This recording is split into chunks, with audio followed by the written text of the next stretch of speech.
Hello दोस्तों, नमस्कार, जोहार। Welcome back to study platform. मैं सुमी आप सबका स्वागत करती हूँ। आज मैं आपके समक्ष एक नया सेशन शुरू करने जा रही हूँ जो कि होगा साइंस सब्जेक्ट से। हमारा ये सेशन आने वाले सभी एग्ज़ाम जिसमें साइंस मैंडेटरीली पूछे जाते हैं उसके लिए महत्वपूर्ण होगा। फिर चाहे वो जेएसएससी के द्वारा कंडक्टेड एग्ज़ाम, झारखंड दरोगा, एलडीसी, फील्ड वर्कर हो या फिर जेपीएससी मेंस और पीटी, दोनों में ही जहाँ पे साइंस के क्वेश्चन पूछे जाते हैं उसके लिए भी महत्वपूर्ण होगा। अर्थात वो सभी एग्जामिनेशन जहाँ साइंस के वेटेज बनते ही हैं, अर्थात साइंस के क्वेश्चन पूछे जाते हैं, उसके लिए इस सेशन की शुरुआत मैंने की है जो कि बायोलॉजी का आज का सेशन होगा। तो चलिए शुरू करते हैं। आज का हमारा टॉपिक है क्लासिफिकेशन इन बायोलॉजी, अर्थात जीवों का वर्गीकरण। जीवों को उनकी समानताओं और असमानताओं के आधार पर विभिन्न समूहों और उपसमूहों में व्यवस्थित करना वर्गीकरण अर्थात क्लासिफिकेशन कहलाता है। यह प्रक्रिया वैज्ञानिकों को जीवों का अध्ययन करने, उनके बीच के संबंधों को समझने और उन्हें आसानी से पहचानने में मदद करती है। अर्थात सबसे पहले क्लासिफिकेशन है क्या? तो किसी भी जीव को उनकी समानता और उसकी असमानता के आधार पर क्लासिफाई करना, डिफ्रेंशिएट करना ही क्लासिफिकेशन कहलाता है। ये प्रक्रिया ना सिर्फ वैज्ञानिकों को अपितु सभी लोगों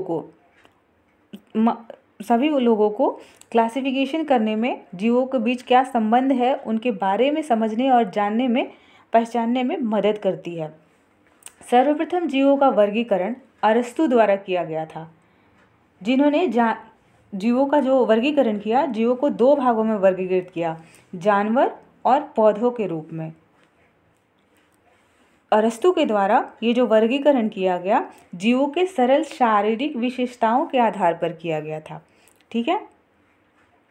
इसके बाद हम समझेंगे कि ये जो वर्गीकरण किया जाता है, क्लासिफिकेशन जो जीव जंतु वगैरह का किया जाता है, वो उसके मुख्य स्तर क्या है, मेन लेवल ऑफ क्लासिफिकेशन।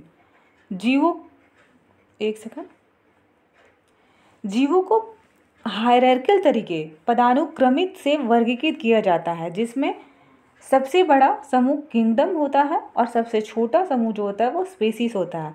अर्थात किसी का भी जो क्लासिफिकेशन किया जा रहा है, जीवों का जो क्लासिफिकेशन किया जा रहा है, उसे हम अलग अलग हायरार्की, अलग अलग स्टेप में हम उसे डिवाइड करके क्लासिफाई करते हैं। सबसे बड़ा जो समूह होता है वो है किंगडम, उसके बाद फाइलम, उसके बाद क्लास, उसके बाद ऑर्डर, फैमिली, जीनस और सबसे छोटा होता है स्पीसीज, जिसमें सबसे बड़ा जो समूह है वो किंगडम समूह होता है और सबसे छोटा जो समूह है वो स्पीसीज होता है। इसे हम ह्यूमन टैक्सोनॉमी के कॉन्टेक्स्ट में अच्छी तरीके से समझ सकते हैं। जैसे कि जो ह्यूमन बीइंग होते हैं वो किस किंगडम के अंतर्गत आते हैं, तो वो एनिमलिया किंगडम के अंतर्गत आते हैं। जैसा कि हम लोग जानते हैं, जब हम लोग आगे अभी चल के पढ़ेंगे 5 किंगडम क्लासिफिकेशन में, जिसमें एक किंगडम एनिमल का भी होता है, तो उसमें हम ह्यूमन बींग्स को, जब हम ह्यूमन टैक्सोनॉमी के अंतर्गत हम ह्यूमन बींग्स को देखते हैं तो वो किस किंगडम में आते हैं, तो वो एनिमलिया किंगडम में आते हैं ह्यूमन। उनका फाइलम क्या है, कॉर्डेटा। क्लास किस में होते हैं, मैमेलिया। ऑर्डर क्या है, प्रीमेट्स। फैमिली कौन से बिलोंग करते हैं, होमिनिडिया। एंड जीनस होमो और स्पीसीज सैपियन। ये जो लास्ट के दो समूह हैं, जीनस और स्पीसीज, इन्हीं दोनों समूहों के आधार पर किसी भी जीव या जंतु का साइंटिफिक नेम भी तय किया जाता है। और यही कारण है कि ह्यूमन का जो साइंटिफिक नेम है वो होमो सैपियंस कहलाता है। यहाँ हम लोगों ने देखा कि जो क्लासिफिकेशन किया जाता है उसका हायरार्की कैसे होता है, सबसे बड़ा, उसके बाद उससे छोटा और सबसे छोटा। सबसे बड़ा हो गया किंगडम और सबसे छोटा हो गया स्पीसीज। अब देखते हैं, first of all two kingdom classification सबसे पहले जो दिया गया था, टू किंगडम क्लासिफिकेशन ही दिया गया था। किसके द्वारा दिया गया था, ये कैरोलस लिनायस के द्वारा दिया गया था। Two kingdom classification Carolus Linnaeus के द्वारा दिया गया था। इन्हें ही, अर्थात कैरोलस लिनायस को ही फादर ऑफ क्लासिफिकेशन भी कहा जाता है। अर्थात फादर ऑफ क्लासिफिकेशन किसे कहा जाता है? कैरोलस लिनेयस को कहा जाता है। इन्होंने जीवों के वर्गीकरण के लिए एक प्रणाली विकसित की जिसे द्विपद नामकरण कहा जाता है, अर्थात टू किंगडम क्लासिफिकेशन जो है कैरोलस लिनेयस के द्वारा दिया गया था। सामान्य लक्षणों के आधार पर इनका वर्गीकरण जो है जीवों का इन्होंने वर्गीकरण किया था। ये देखिए इमेज में हम देख पा रहे हैं टू किंगडम क्लासिफिकेशन में इन्होंने क्लासिफाइड किया जीव जंतुओं को किस जो मतलब कि जो जीव हैं उनको एक प्लांट और एक एनिमलिया, ये दो क्लासिफिकेशन कैरोलस लिनेयस के द्वारा किए गए थे। मैंने यहाँ पे डेट मेंशन नहीं किया है क्योंकि डेट जो है वो मोस्टली नहीं ही पूछे जाते हैं, ठीक है। नेक्स्ट आता है थ्री किंगडम क्लासिफिकेशन, और थ्री किंगडम क्लासिफिकेशन किसके द्वारा दिया गया था? Three kingdom classification given by Ernst Hückel. इनके द्वारा जो क्लासिफिकेशन किया गया, जीवों का जो वर्गीकरण किया गया वो तीन भागों में वर्गीकृत किया गया। पहला प्लांट, एनिमल, यहाँ पे एनिमलिया होगा, प्लांट, एनिमलिया और प्रोटिस्टा। प्रोटिस्टा एक यूनिसेलुलर ऑर्गेनिज्म होता है, अर्थात अर्नस्ट हैकेल ने थ्री किंगडम क्लासिफिकेशन दिया, उसमें इन्होंने जीवों का जो वर्गीकरण किया वो तीन भागों में डिवाइड करके किया। एक प्लांट किंगडम, दूसरा एनिमल किंगडम और तीसरा है प्रोटिस्टा। प्रोटिस्टा क्या था? प्रोटिस्टा यूनिसेलुलर ऑर्गेनिज्म होता है। अच्छा, इसके और आगे बढ़ाने से पहले मैं आपको एक चीज़ बताना चाहूँगी कि ये प्रोकार्योटिक और यूकार्योटिक में डिफरेंस समझ लेते हैं हम लोग। प्रोकार्योटिक जो होता है वो क्या होता है और यूकार्योटिक क्या होता है? तो प्रोकार्योटिक जो होता है, इस प्रकार के जो ऑर्गेनिज्म होते हैं, इसमें जो न्यूक्लियस होता है वो वेल डिफाइंड नहीं होता है, वेल डिफाइंड न्यूक्लियस नहीं होता है, nucleus not well defined nucleus नहीं होता है प्रोकार्योटिक में। वहीं यूकार्योटिक जो होते हैं, यूकार्योटिक जो सेल होते हैं उसमें क्या होता है? उसमें न्यूक्लियस वेल डिफाइंड होते हैं, वेल डिफाइंड न्यूक्लियस होते हैं यूकार्योटिक में, ठीक है। अब हम आते हैं फाइव किंगडम क्लासिफिकेशन, और ये मोस्ट इम्पॉर्टेंट क्लासिफिकेशन यही है क्योंकि इसी से मोस्टली क्वेश्चन पूछे भी जाते हैं। तो फाइव किंगडम क्लासिफिकेशन जो दिया गया था R.H. विटिकर महोदय के द्वारा दिया गया था इन 1969 में। Five kingdom classification R.H. विटिकर के द्वारा दिया गया था, जिसमें इन्होंने जीवों को 5 भागों में वर्गीकृत किया गया था। अब ये 5 भाग क्या थे? मतलब कि ये जो 5 किंगडम में इन्होंने क्लासिफाई किया पूरे जीव, समस्त जीवों को, वो कौन से 5 किंगडम क्लासिफिकेशन में इन्होंने रखा, क्लासिफाई किया। फर्स्ट था मोनेरा।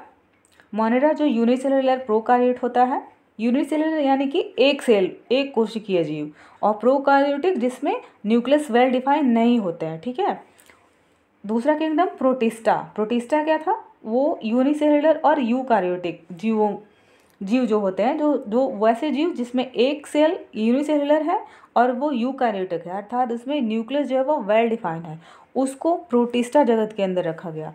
इसके बाद फंगी, प्लांट और एनिमलिया, ये तीनों जो किंगडम है ये मल्टी सेलुलर और यूकार्योटिक के अंदर रखे गए। अब विटिकर का ये जो वर्गीकरण है फाइव किंगडम क्लासिफिकेशन, उसको उन्होंने जो क्लासिफाई किया उसका अलग अलग कैरेक्टरिस्टिक के आधार पर उन्होंने क्लासिफाई किया था। आइए इस कैरेक्टरिस्टिक को हम समझ लेते हैं कि कौन से कैरेक्टरिस्टिक थे जिसके आधार पे उन्होंने ये क्लासिफिकेशन फाइव किंगडम क्लासिफिकेशन दिया था। पहला है सेल स्ट्रक्चर के आधार पर। सेल जो होते हैं आइदर वो प्रोकार्योटिक है या यूकार्योटिक है, उसके आधार पर उसको क्लासिफाई करेंगे। नंबर 2 बॉडी ऑर्गेनाइजेशन, आइदर वो यूनिसेलुलर है या मल्टी सेलुलर है। Number 3 mode of nutrition, nutrition का मोड क्या है, किस माध्यम से वो जो जीव है वो अपना न्यूट्रिशन ग्रहण कर रहे हैं। आइदर वो ऑटोट्रॉफिक है, स्वपोषी, हेट्रोट्रॉफिक है, परपोषी, जो दूसरे से अपना भोजन ग्रहण करते हैं, और ऑटोट्रॉफिक जो स्वयं बनाते हैं लाइक प्लांट्स वगैरह।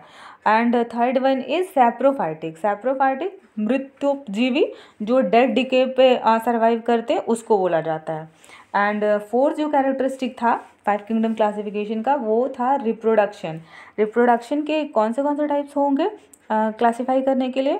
सेक्सुअली रिप्रोडक्शन कर रहा है, एसेक्सुअल रिप्रोडक्शन हो रहा है, या फिर वेजिटेटिव रिप्रोडक्शन हो रहा है। इन्हीं कैरेक्टरिस्टिक के आधार पर R.H. व्हिटेकर महोदय ने 5 किंगडम क्लासिफिकेशन दिया था। ठीक है, अब हम देखेंगे कि ये 5 किंगडम क्लासिफिकेशन में जो मोनेरा, प्रोटिस्टा, फंगी, प्लांट्स और एनिमलिया, उसको हम एक एक करके थोड़ा थोड़ा ब्रीफ में समझने की कोशिश करते हैं। पहला है किंगडम मोनेरा। अब ये किंगडम मोनेरा जो है क्या है, प्रोकार्योटिक है और यूनिसेलुलर। जैसा कि मैंने आपको बताया, प्रोकार्योटिक जिसमें वेल डिफाइंड न्यूक्लियस नहीं पाए जाते हैं, और यूनिसेलुलर यानी कि उसमें एक कोशिकीय जीव होंगे। यानी कि किंगडम मोनेरा में किस प्रकार के जीव सम्मिलित होंगे, जो प्रोकार्योटिक है जिसमें वेल डिफाइंड न्यूक्लियस नहीं है, जो यूनिसेलुलर है जो एक कोशिकीय जीव है। इन सभी समस्त जीवों को मोनेरा किंगडम के अंतर्गत रखा गया। इसके उदाहरण कौन से होंगे, बैक्टीरिया जो होते हैं वो मोनेरा जगत के आते हैं। अब बैक्टीरिया को और डिस्क्राइब में हम लोग नेक्स्ट वीडियो में समझेंगे, बैक्टीरिया के अलग अलग टाइप्स ऑफ बैक्टीरिया और उसके बारे में। एक आध एग्जांपल इसका हो गया, जैसे कि कोकस, स्ट्रेप्टोकोकस और bacillus, these are the types of bacteria. तो बैक्टीरिया को किस किंगडम में रखा जाता है, किंगडम मोनेरा में। नेक्स्ट है हमारा किंगडम प्रोटिस्टा। प्रोटिस्टा किंगडम में की क्या विशेषता है, इस किंगडम में किस प्रकार के जीवों को रखा गया है, तो यूनिसेलुलर और यूकार्योटिक। यूनिसेलुलर अर्थात एक कोशिकीय जीव जो होंगे वो प्रोटिस्टा में रखे जाएंगे। साथ ही यहाँ पे हम लोग देखेंगे अब कि यहाँ से यानी कि प्रोटिस्टा से अब चेंज हो गया, ये यूकार्योटिक सेल यहाँ से पाए जाएंगे, अर्थात इसमें वेल डिफाइंड न्यूक्लियस होगा। यूनिसेलुलर और यूकार्योटिक जो जीव होते हैं वो प्रोटिस्टा किंगडम में शामिल किए जाते हैं।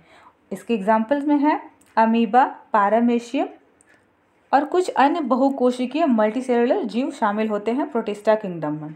यूग्लिना भी प्रोटिस्टा किंगडम के अंतर्गत ही रखा जाता है। यूग्लिना यूनिसेलुलर जीव है जिसे प्रोटिस्टा जगत में रखा जाता है। इसे यूग्लिना जो होता है ये प्लांट्स और एनिमल इन दोनों के बीच में कड़ी का काम करता है। क्योंकि यूग्लिना में फ्लैजिला पाए जाते हैं जो एनिमल की तरह मूवमेंट करने में हेल्प करते हैं। दूसरा, यूग्लिना में क्लोरोप्लास्ट भी पाया जाता है और ये क्लोरोप्लास्ट जो है उसे फूड बनाने में हेल्प करता है, लाइक ऑटोट्रॉफिक प्लांट। और यही रीज़न है कि यूग्लिना को एनिमल और प्लांट किंगडम के दोनों के बीच की कड़ी के रूप में माना जाता है। हालांकि यूग्लिना जो है वो प्रोटिस्टा किंगडम के जगत का जीव माना जाता है। नेक्स्ट है हमारा किंगडम फंगी। अब ये किंगडम जो है फंगी जो है वो मल्टीसेलुलर है और यूकार्योटिक। मल्टीसेलुलर अर्थात ये जो किंगडम, इस किंगडम के जो जीव पाए जाएंगे उसमें एक नहीं बहुकोशिकीय मल्टीसेलुलर सेल मल्टीपल सेल्स पाए जाएंगे, इसमें मल्टीपल सेल्स इसमें पाए जाएंगे। और ये जो न्यूक्लियस होगा इसमें इस प्रकार के जीवों में वो कैसा होगा, वो वेल डिफाइन होगा। ठीक है, तो ये जो किंगडम फंगी है ये किस प्रकार के ऑर्गेनिज्म होंगे, मल्टीसेलुलर और यूकार्योटिक। अब ये जो फंगी किंगडम है इसको भी, फंगी को 4 टाइप्स में जो हम लोग डिवाइड करके समझ सकते हैं और देखेंगे कि 4 अलग अलग भागों में फंगी किंगडम को डिवाइड किया जाता है। जिसमें पहला है एस्कोमाइसिटीज, बेसिडोमाइसिटीज, ड्यूट्रोमाइसिटीज और फाइकोमाइसिटीज। हालांकि ये एक डिस्क्राइब रूप से हम किंगडम फंगी को जब पढ़ेंगे तो उसके बारे में उसमें फिर हम लोग इसको देखेंगे कि ये एस्कोमाइसिटीज, बेसिडोमाइसिटीज, ड्यूट्रोमाइसिटीज और फाइकोमाइसिटीज में और क्या क्या कौन से जो फंगाई आते हैं और उनका उससे कौन सी डिजीज़ होती है, क्या हार्म है और क्या उसका यूज़ है, तो उसको हम लोग नेक्स्ट वीडियो में समझ लेंगे। ठीक है दोस्तों। नेक्स्ट है हमारा किंगडम प्लांट। इसमें मल्टीसेलुलर और यूकार्योटिक अर्थात बहुकोशिकीय और वेल डिफाइंड न्यूक्लियस के साथ जो जीव होंगे वो किंगडम प्लांट में रखे जाएंगे। इसका एक जो इम्पॉर्टेंट है टर्म है वो है इसके लिए स्वपोषी, यानी कि ऑटोट्रॉफिक जीव जो होते हैं वो प्लांट किंगडम में रखे जाते हैं। ऑटोट्रॉफिक यानी कि जो अपना भोजन स्वयं तैयार करते हैं। और कौन करते हैं, तो जितने भी पेड़ पौधे, मॉसेस, लिवरवर्ट्स, फर्न्स, जिम्नोस्पर्म प्लांट जो होंगे, एंजियोस्पर्म प्लांट जो होंगे, एंजियोस्पर्म जो फ्लावर वाले होंगे और जिम्नोस्पर्म जो बिना फ्लावर के होंगे। तो जो जितने भी पेड़ पौधे छोटे छोटे जो हम देखते हैं वो सभी इसी किंगडम के अंतर्गत आते हैं। वो होते क्या, मल्टीसेलुलर हैं, यूकारियोटिक भी है और साथ ही ऑटोट्रॉफिक है। यही इसका जो है वो मेन फीचर है कि ये ऑटोट्रॉफिक है। ठीक है, नेक्स्ट है हमारा, नेक्स्ट और लास्ट जो किंगडम है हमारा वो है एनिमल किंगडम। एनिमल किंगडम में मल्टीसेलुलर है और यूकारियोटिक है, अर्थात इसमें भी बहुकोशिकीय और वेल डिफाइंड न्यूक्लियस पाए जाते हैं इस प्रकार के जीवों में भी। बस डिफरेंस यहाँ ये है कि ये परपोषी अर्थात हेट्रोट्रॉफिक होते हैं, जो अपना भोजन स्वयं ना बनाकर दूसरों पर आश्रित रहते हैं, लाइक ह्यूमन बीइंग। ठीक है, तो यहाँ आकर 5 किंगडम क्लासिफिकेशन समाप्त होता है जो आर.एच. व्हिटेकर महोदय के द्वारा दिया गया था। वर्गीकरण जीव विज्ञान के अध्ययन के लिए एक महत्वपूर्ण उपकरण है जो हमें जीवों की विविधता को व्यवस्थित ढंग से समझने में मदद करता है। तो यहाँ आकर हमारा ये सेशन समाप्त होता है। इसके बाद वाले वीडियो में अर्थात आने वाले वीडियो में मैं आपको विस्तार पूर्वक एनिमल किंगडम और प्लांट किंगडम के बारे में बताऊंगी और क्लासिफिकेशन से रिलेटेड जो 20 MCQ होंगे उससे रिलेटेड जो वीडियो है वो मैंने इस वीडियो के डिस्क्रिप्शन में डाल दिया है। आप वहां से जाके इसके 20 MCQs देख सकते हैं जो मोस्ट इम्पॉर्टेंट MCQ होंगे। तो आज के सेशन में ये बस यहीं तक। आशा करती हूँ आपको मेरा ये वीडियो अच्छा लगा होगा, तो लाइक और शेयर ज़रूर करें दोस्तों, और इसी प्रकार के वीडियो पाने के लिए सब्सक्राइब करना ना भूलें। धन्यवाद।